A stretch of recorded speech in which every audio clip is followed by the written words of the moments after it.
Halo, Assalamualaikum warahmatullahi wabarakatuh. Kali ini saya akan membahas soal P3K lagi ya, formasi dosen, subbab kompetensi sosiokultural.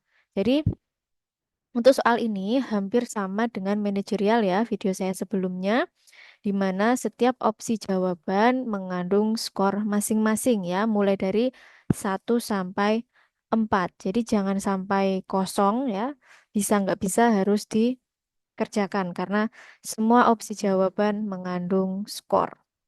Nah, sekarang langsung saja ya nomor 116.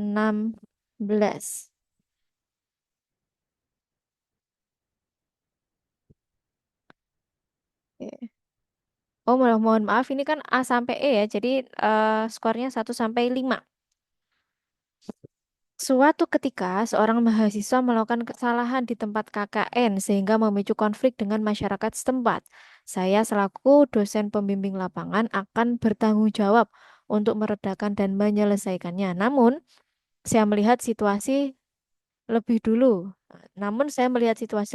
apakah dampaknya akan menghambat pekerjaan saya atau tidak. Nah, apakah dampaknya akan menghambat pekerjaan saya atau tidak? A. Sangat setuju. B. Setuju. C. Ragu-ragu. D. Tidak setuju.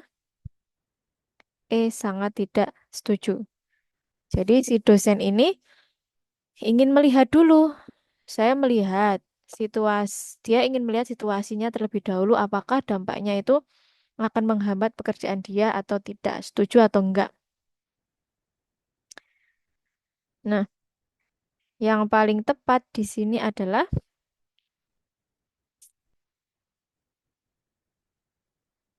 sangat tidak setuju, setuju.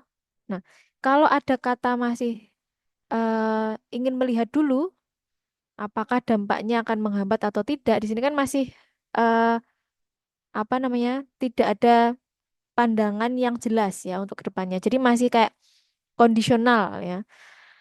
Kalau A maka B, kalau B maka C seperti itu. Jadi di sini belum ada sesuatu yang iya ataupun tidak secara tegas. Makanya yang paling tepat adalah ragu-ragu karena masih kondisional ya. Kemudian yang nomor 117. Suatu hari setelah melakukan serangkaian kegiatan pembimbingan KKN di daerah-daerah terpencil dengan medan cukup sulit, saya pulang menuju rumah ketika malam telah larut dan dalam keadaan tubuh sangat letih. Dalam perjalanan saya mendapati kecelakaan tepat di depan saya. Kemudian saya melihat lebih dulu apakah korban terluka parah atau tidak. Jika korban terluka parah, maka saya akan menolongnya. Nah, ini juga ada kondisional juga ya. Jadi belum ada sesuatu yang pasti no atau yes-nya ya. Ingin melihat dulu sama dengan yang 116 tadi ya. Apakah korban terluka parah atau tidak? Masih ada dua kemungkinan. Di sini adalah conditional sentence ya kalau bahasa Inggris itu ya. Jika korban terluka parah, maka saya akan menolongnya. Nah, berarti di sini sangat setuju, setuju, ragu-ragu, tidak setuju, sangat tidak setuju. Nah, kalau di sini karena masih kondisional sama dengan tadi ya, ragu-ragu.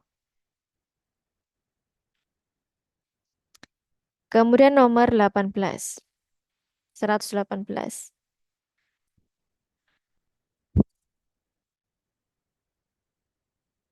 Saat saya menjumpai konflik antar mahasiswa di kelas, saya menganggapnya sebagai sesuatu yang sulit dan berupaya menghindarinya. Nah, ini sudah pasti, nggak ada jika maka ya. Dia sudah menentukan posisi bahwa saya menganggap sebagai sesuatu yang sulit dan berupaya menghindarinya. Bagaimana kalau kita sebagai dosen seperti itu? Sangat tidak sesuai. Jadi harus keras. Ya, ini eh ini posisi kita sangat jelas ya.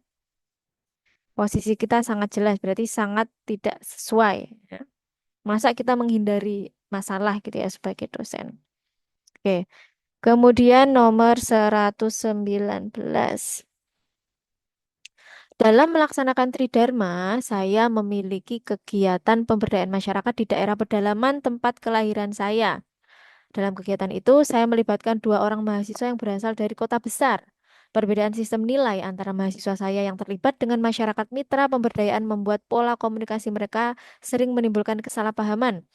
Kemudian saya sebagai dosen memberikan pengertian kepada masyarakat setempat sehingga mereka dapat memaklumi apabila mahasiswa saya sering membuat mereka tersinggung. Saya yakin masyarakat memiliki kebijaksanaan sendiri. Selain itu, saya memberikan pengertian dan arahan kepada mahasiswa saya bagaimana cara beradaptasi dan menginternalisasi nilai masyarakat setempat.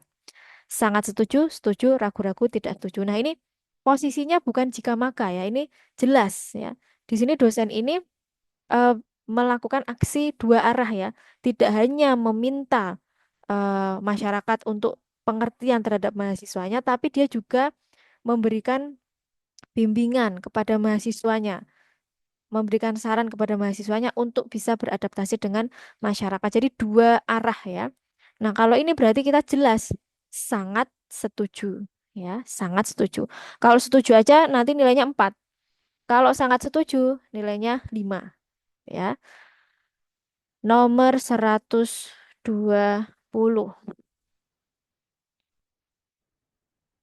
Nah, dalam sebuah tema penelitian, Anda membutuhkan responden dari masyarakat daerah dengan nilai-nilai adat yang kuat. Komunikasi yang paling penting Anda bangun bagi kelancaran dan efisiensi kegiatan penelitian Anda adalah dengan langsung berinteraksi dengan subjek untuk memperkuat daya adaptasi Anda sebagai peneliti. Nah, ini keywordnya adalah langsung berinteraksi dengan subjek. Subjeknya siapa? Ya, masyarakat yang memiliki nilai-nilai adat yang sangat kuat. Nah, sangat setuju, setuju, ragu-ragu, tidak setuju, sangat tidak setuju. Oke, di sini eh, biasanya ya penelitian itu kan tidak harus peneliti terjun langsung ya. Biasanya kita menggunakan mediator, apalagi untuk daerah yang memiliki adat yang sangat kuat. Nah, karena kehati-hatian itu, nah biasanya daerah yang memiliki adat kuat, memegang teguh budaya nenek moyangnya sangat kuat.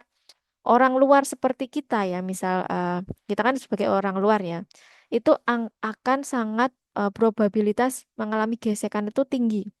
Makanya untuk langsung berinteraksi dengan subjek itu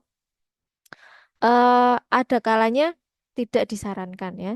Jadi di sini tidak setuju yang skornya 5. Kalau sangat tidak setuju pun enggak juga ya, karena sebagian kecil peneliti juga langsung berinteraksi. Gitu ya. Sekarang 121. Nur Hayati adalah seorang dosen pertanian. Pemerintah kabupaten di mana ia mengajar memohon Nur Hayati untuk melakukan pendampingan kepada petani di kecamatan-kecamatan yang sebagian besar tanaman padinya gagal panen karena serangan hama dan yang demikian masif. Para petani menganggap gagal panen itu sebagai musibah yang merupakan bagian dari siklus alam dan tidak bisa diubah atau dihindari. Selain itu, petani menolak penyuluhan dan pelatihan yang ditawarkan pemerintah. Padahal, Nur Hayati berpikir jika kegagalan panen petani lebih disebabkan oleh aplikasi pestisida yang sudah lama diaplikasikan petani secara tidak bijaksana sehingga hama menjadi kebal dan terjadi ledakan populasi. Dalam hal ini, sikap Nur Hayati tetap memberikan pengertian kepada petani dan memotivasi mereka melalui kegiatan studi banding dengan petani sukses lain dan melakukan proyek percontohan agar mereka bersedia mengubah kebiasaan lama yang menyebabkan gagal panen. Ini sangat positif ya yang dilakukan oleh Bu Nur Hayati ini, maka kita sangat setuju. Oke, di sini tidak ada vibes-vibes negatifnya. Jadi kita posisinya jelas yaitu sangat setuju, nilainya 5. Sekarang yang nomor 122. Dalam sebuah kegiatan KKN terjadi perselisihan antara mahasiswa dengan masyarakat setempat. Sebagai dosen pembimbing lapangan, saya turut berusaha meredakan perselisihan dengan penuh kebijaksanaan sembari menyelidiki akar permasalahannya. Apabila mahasiswa terbukti bersalah, maka saya akan memberikan sanksi sesuai dengan peraturan yang berlaku. Sangat setuju. Kalau salah ya diberi sanksi yang berlaku. Oke. Nomor 123. Anda mengikuti sebuah seminar internasional di luar negeri yang memiliki skup ilmu multidisiplin. Peserta seminar akan dikelompokkan sesuai rumpun ilmu yang dibidangi, namun berhak mengikuti semua sesi di setiap kelompok seminar. Sesi kelompok rumpun ilmu Anda telah selesai mengadakan seminar, tetapi banyak dari rumpun ilmu lain masih berlangsung dan sesaat lagi akan ada sesi keakraban untuk semua peserta. Namun Anda kemudian langsung meninggalkan lokasi seminar untuk berwisata, mencari tahu budaya setempat, dan membeli oleh-oleh karena waktu yang sangat terbatas. Nah, dari namunnya ini vibes-nya adalah lebih ke kepentingan individu ya, ingin berwisata, ingin mencari oleh-oleh. Padahal di sini konteksnya adalah keluar negeri untuk mengikuti seminar internasional multidisiplin. Hendaknya apabila eh, yang acara yang serumpun dengan kita sudah selesai, kita tetap ikut di rumpun yang lain. Berarti tindakan ini sangat tidak setuju. Oke, sekarang satu, dua, empat. Anda ditugasi oleh ketua tim penelitian Anda untuk membuat sistematik literatur review terkait topik penelitian yang akan dijalankan. Ketua Anda berharap hasil pekerjaan Anda itu memiliki novelty yang tinggi sehingga dapat menjadi sebuah review paper yang dapat dipublikasikan di jurnal bereputasi. Dari ribuan paper yang Anda seleksi, tersisa ratusan paper untuk Anda baca satu persatu. Anda sebagai manusia biasa, ada kalanya sedikit merasa bosan. Ketika Anda merasa bosan, Anda tidak sungkan untuk langsung mengeluhkannya, baik kepada ketua tim maupun anggota lainnya. Tidak sungkan untuk langsung mengeluhkannya. Sangat tidak sesuai. Di soal model ini kita juga harus memilih jawaban yang paling malaikat ya, sesuai dengan trik yang saya gunakan di manajerial video sebelum ini. Sekarang nomor 125. Totok adalah seorang mahasiswa magister. Di tengah pelaksanaan studi, Totok mengalami depresi sehingga keadaan jiwanya terganggu akibat beban studi yang berat. Ditambah kedua orang tuanya meninggal dunia secara bersamaan. Ya Allah. Namun Totok kemudian bangkit dan berupaya untuk mengobati gangguan kejiwaannya sampai sembuh sehingga dapat menyelesaikan studinya. Setelah selesai kuliah, Totok ingin melamar sebagai dosen. Sayangnya ia ditolak oleh panitia seleksi karena memiliki riwayat gangguan kejiwaan. Anda sebagai bagian dari panitia seleksi menganggap tindakan yang diambil panitia seleksi ini sangat tepat. Karena sewaktu-waktu gangguan jiwa Totok akan kambuh, bisa berbahaya dengan mengganggu kinerjanya. Nah ini ya, ini ada vibes negatif di sini, maka sangat tidak setuju ya. Kita harus memberikan kesempatan kepada orang yang eh, sudah sembuh ya. Kan kita tidak tahu ya bagaimana perjuangan dia untuk sembuh. Justru orang-orang seperti ini mentalnya lebih baik ya daripada orang-orang yang belum pernah ya mendapatkan ujian seperti Mas Toto ini. Oke. Kalau ada vibes negatif, langsung milih yang sangat tidak setuju ya untuk model soal sosiokultural seperti ini. Sekarang 126. Setelah pulang dari laboratorium, Anda mampir di warung kaki lima untuk makan malam. Ketika Anda menunggu pesanan makanan, datang seorang laki-laki dengan keterbatasan fisik, menghampiri Anda lalu mengatakan bahwa dirinya lapar dan meminta keikhlasan sebagian rezeki Anda. Lelaki tersebut memiliki logat dari suku yang berbeda dengan Anda, yang mana memang bernada dan bertekanan agak tinggi dalam berbicara. Anda langsung memberinya uang dan menyuruhnya pergi sembari mengingatkan untuk berbicara lebih sopan. Di sini, karena ini vibes-nya itu kurang tegas ya, berarti, tapi kita tidak setuju ya, tidak setujunya yang lebih ke yang D. Kenapa? Karena eh,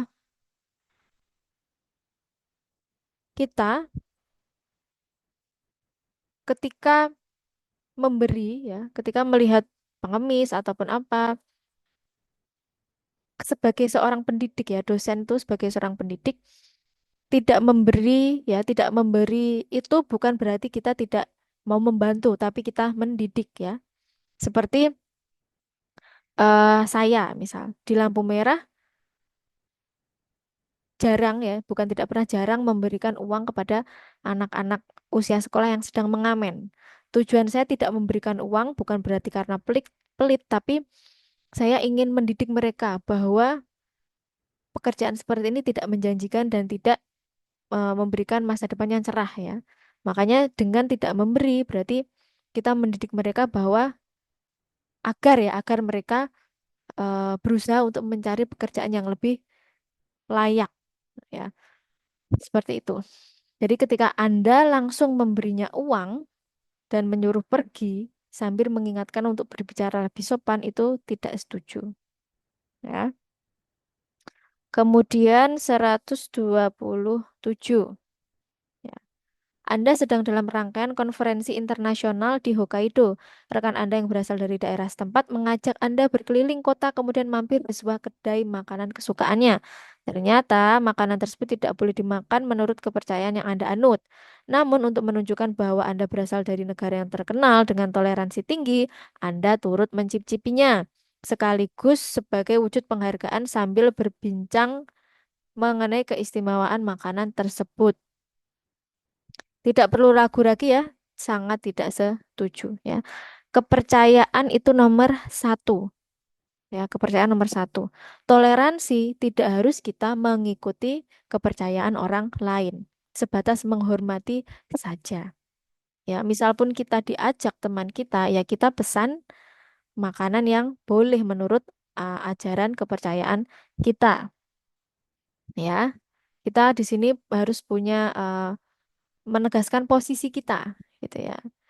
Misal, oh mohon maaf, kepercayaan saya melarang untuk memesan makanan ini. Mungkin saya bisa pesan yang lain, misal seperti itu. Dengan nada yang sopan, insya Allah tidak akan ada masalah ya. Ya ingat ya, toleransi bukan berarti kita ikut ikut arus kepercayaan orang lain, tapi tetap pada kepercayaan kita tanpa menghina atau merendahkan kepercayaan orang lain itu toleransi. Oke, berarti sangat tidak setuju ya. 128.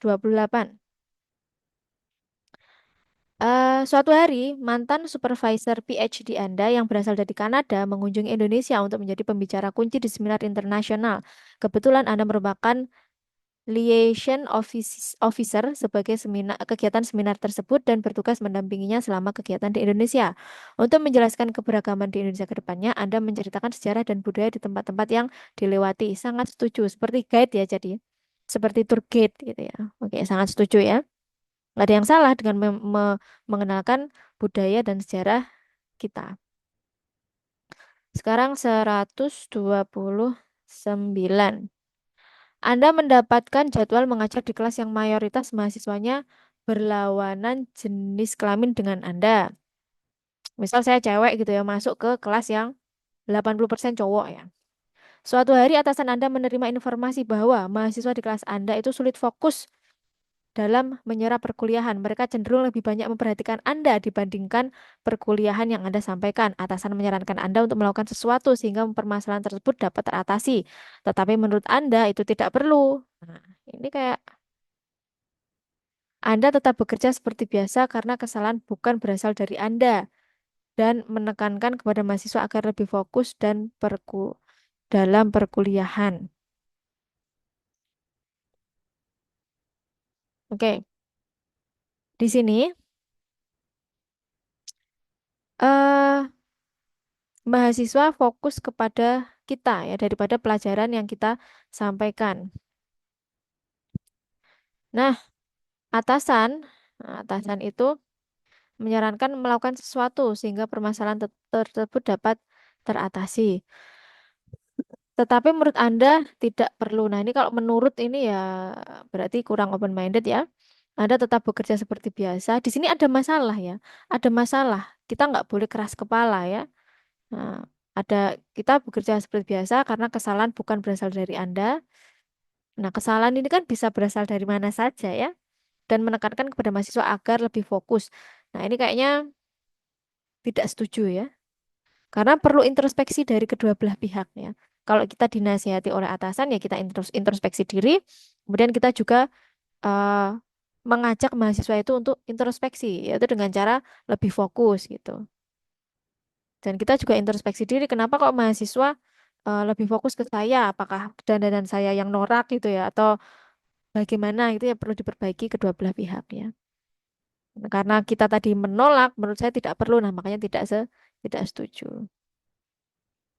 Jangan sangat tidak setuju karena di sini ada satu solusi dari dosen untuk menasihati mahasiswanya ini masih bisa diterima. Oke, sekarang 1:30. Anda mengajar di suatu kelas yang terdapat beberapa mahasiswa asing yang berasal dari New York. Setelah 2 kali sesi pertemuan kuliah, beberapa mahasiswa melapor kepada Anda bahwa mereka tidak nyaman terhadap perilaku mahasiswa asing tersebut yang sering memakai pakaian terbuka. Anda yang juga sebagai dekan kemudian menyarankan mahasiswa asing tersebut untuk menyesuaikan diri dalam berpakaian. Meskipun mahasiswa asing tersebut sudah menuruti saran Anda, beberapa mahasiswa masih kurang nyaman dengan keberadaan mereka. Lalu Anda menjelaskan kepada mahasiswa yang masih kurang nyaman tersebut untuk lebih bertoleransi bahwa perbedaan budaya adalah hal yang wajar dan tidak semua orang asing harus mengikuti semua adat istiadat setempat. Ini sangat setuju. Toh tadi juga sudah ada perbaikan dari mahasiswa asing itu ya. Kemudian, nah yang 1:31 ya. Anda hendak mengunjungi lokasi penelitian di pinggiran kota dengan menggunakan KRL. Karena masih jam sibuk, antrian tiket KRL sangat panjang. Kemudian Anda melihat seorang lansia sedang ikut mengantri kira-kira selang 15 antrian di belakang Anda. Lansia tersebut kelihatan sangat letih. Lalu Anda berinisiatif untuk menyuruh lansia tersebut Lalu Anda berinisiatif untuk menyuruh lansia tersebut untuk antri di depan Anda. Untuk antri di depan Anda. Boleh nggak kayak gitu? Tidak boleh. Tidak setuju. Ya, karena dalam antrian itu ada orang lain juga. Nah, kalau Anda menyuruh lansia itu antri di depan Anda, otomatis antrian di belakang Anda itu akan lebih panjang. Apakah Anda sudah meminta persetujuan semua orang di belakang Anda? Kan belum ya. Jadi nggak boleh egois mementingkan satu orang dengan mengorbankan banyak orang yang lainnya. Tidak setuju, tapi jangan mutlak-mutlak banget ya, karena memang di sini ada vibes bahwa kita ingin membantu lansia tersebut. Ya, walaupun caranya salah ya. Niat baik kalau caranya salah juga tidak bisa diterima. 1:32. Anda merupakan rektor di sebuah perguruan tinggi keagamaan berbasis Hindu. Meskipun demikian, lingkungan kampus yang Anda pimpin terdiri dari tenaga pendidik kependidikan, tenaga pendukung lainnya, dan peserta didik yang memiliki latar belakang berbeda-beda. Banyak dari kalangan Muslim menyampaikan kepada Anda bahwa mereka sulit beribadah karena tempat ibadahnya terlalu kecil. Terlebih jumlah mahasiswa Muslim semakin bertambah. Selain itu, para peserta didik Muslim juga menyampaikan banyak jadwal perkuliahan yang berbarengan dengan waktu ibadah. Kemudian Anda menyikapi hal tersebut dengan menyusun program perluasan tempat ibadah dan menyesuaikan kebijakan untuk tidak melaksanakan perkuliahan berbarengan dengan waktu ibadah. Sangat setuju. Karena ini sangat mensolusi. Solusinya sudah spesifik terhadap masalah yang ada di soal 1:32 ini ya. Oke. Eh, Perluasan tempat ibadah kan juga tidak mengganggu keyakinan yang lainnya kan ya, tanpa menyempitkan tempat ibadah yang lainnya gitu ya. Kemudian 1:33. Anda berencana untuk mengambil cuti 1 pekan di tengah semester untuk agenda pribadi. Selain Anda juga mendapatkan jadwal mengajar pasca uji Selain Anda juga mendapatkan jadwal mengajar pasca ujian tengah semester. Namun, tiba-tiba rekan dosen satu tim pengampu Anda meminta Anda agar membatalkan cuti dan menggantikannya mengajar karena rekan Anda ingin keluar kota untuk menjenguk orang tuanya yang baru saja mendapatkan musibah kecelakaan. Namun, Anda sangat memohon maaf karena rekan dosen Anda kepada rekan dosen Anda karena tidak dapat membatalkan cuti sebab agenda pribadi tersebut merupakan momen perayaan ulang tahun pernikahan sekaligus ulang tahun anak Anda. Dan Anda tidak ingin melewatkan momen spesial tersebut. Nah,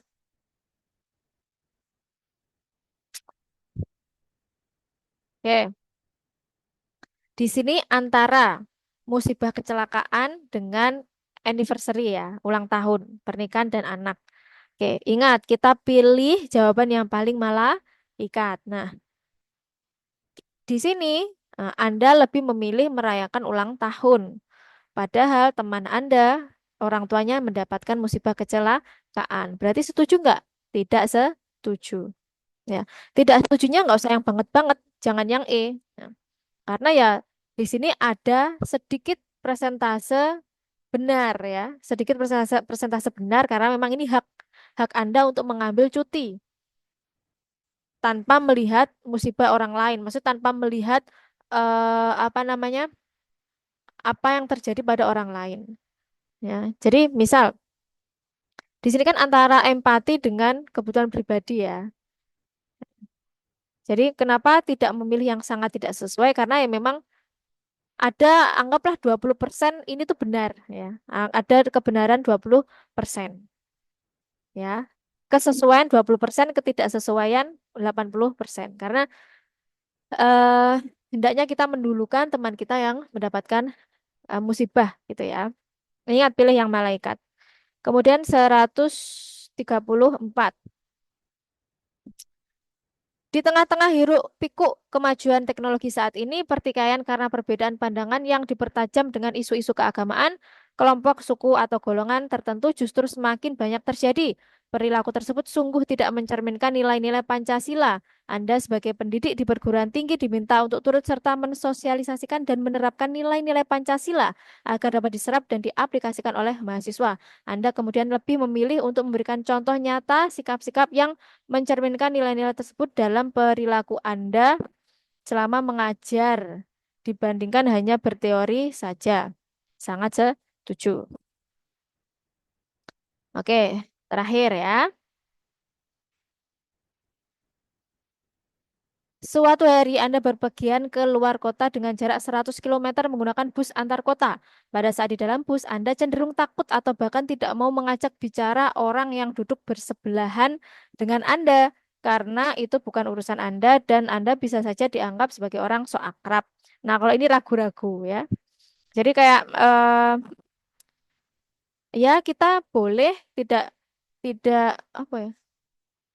Kita boleh di sini kan mau kita mengajak omong ataupun tidak kan nggak ada yang salah ataupun yang benar. Misal seperti ini, kalau kita mau menjawab ragu-ragu tuh, ketika di bis saya mengajak ngobrol orang sebelah saya, apakah salah? Tidak. Ketika kita tidak mengajak ngobrol, apakah itu benar ataukah salah? Enggak juga. Makanya kalau sesuatu yang netral-netral ini, makanya kita jawab yang ragu-ragu ya. Kan kita nggak bisa menjudge oh itu sangat sesuai atau itu sangat tidak sesuai. Pokoknya kalau satu soal vibes-nya itu tidak bisa kita justifikasi sangat sesuai atau sangat tidak sesuai, maka kita jawabnya ragu-ragu. Karena masalah ngobrol di dalam transportasi umum itu kan sangat netral ya, sesuatu yang netral ya. Ya mau ngajak ngobrol silakan, enggak pun silakan. Berbeda dengan misal menegur mahasiswa yang salah, nah itu pasti sesuai gitu ya. Menegur mahasiswa yang salah. Sangat sesuai. Kalau menegur mahasiswa yang tidak salah berarti sangat tidak sesuai. Jadi seperti itu ya untuk kapan kita harus menjawab ragu-ragu, kapan yang paling kiri atau yang paling kanan. Baik, itu saja ya untuk kompetensi sosiokultural. Untuk wawancara ini sudah ya, sudah ada di video saya. Kemudian next kita akan membahas tryout prediksi ya, SKB. Oh, ini untuk CAT CPNS dosen ya. Nah, ini udah selesai ya berarti ya. Ini udah selesai, silakan dilihat ya. di playlist saya bagian P3K Formasi Dosen. Semoga bermanfaat. Salam sukses untuk kita semua. Mudahkanlah urusan orang lain, maka Allah akan memudahkan urusan kita. Wassalamualaikum warahmatullahi wabarakatuh.